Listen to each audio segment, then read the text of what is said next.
दसैँ लागिसक्यो हैन। अब तपाईहरुको घरमा पनि कति जनाले चाहिँ बनाउनु भएको छ होला कि अब यो खल्पी अचार हैन। अनि पाकेको काँक्राको चाहिँ खल्पी अचार बनाएको मैले प्राय देख्छु हैन।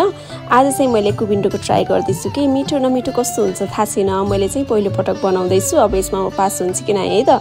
यतिको सेपमा चाहिँ काटेर यसलाई मसला राम्रोसँग जान्छ भनेर बीचमा त्यस्तो दर्सा गरेर काटेर चाहिँ मैले लगभग 2 घण्टा जति घाममा सुकाएँ।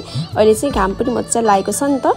अनि यता मसलाको लागि चाहिँ त्यही हो, सजिलो छ। अनि जिरा अनि थोरै कालो तोरी सर्स्यौं तपाईहरुकोमा जे छ त्यही हाल्न सक्नुहुन्छ। थोरै मैले माथिबाट मेथी पनि हालेँ। अनि यसलाई चाहिँ इम्पोर्टेन्ट मिठो भनेको चाहिँ यसमा चाहिँ टिमुर हो के। टिमुरलाई चाहिँ म अलिक पछि राखेँ कि किनकि मैले अलरेडी त्यसलाई भुटेर पिसेर राखेको थिएँ। अनि यता चाहिँ मैले सुकाएर लिएर आएको चाहिँ यो कुबिन्डोलाई चाहिँ अब नुन बेसार लगाउँदैछु कि अब नुन चाहिँ स्वाद अनुसार, बेसार पनि अब कतिको कलर लाग्छ त्यही अनुसार लाग्नु होला।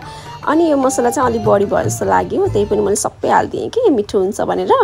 अनि हालिसकेपछि अनि यो डल्ले खुर्सानी मैले नुनमा भिजाएर राखेको डल्ले खुर्सानी थियो, पिरो गराउँछु भनेर त्यही नै हालिदिएँ कि हरियोले खासै पिरो आउँदैन नि त। अनि यसमा राम्रोसँग तोरी राख्ने। अनि तोरी राखिसकेपछि एकदम राम्रोसँग रोमल्नु होला। यसलाई जति रोमल्नु हुन्छ भित्र नुन जान्छ नि त यसको, अनि त्यति मिठो हुन्छ के। अनि यसलाई चाहिँ अलिक कम भयो कि तेल भनेर म फेरि अलिकति तेल हालेँ। तेल चाहिँ तपाईहरुले तताएर हाल्न नि सक्नुहुन्छ, मैले चाहिँ काच्चै हालेँ। अब चाहिँ यसलाई मैले सिसाको डिब्बामा राख्छु, 2-3 दिनमा खानको लागि रेडी हुन्छ। Thank you.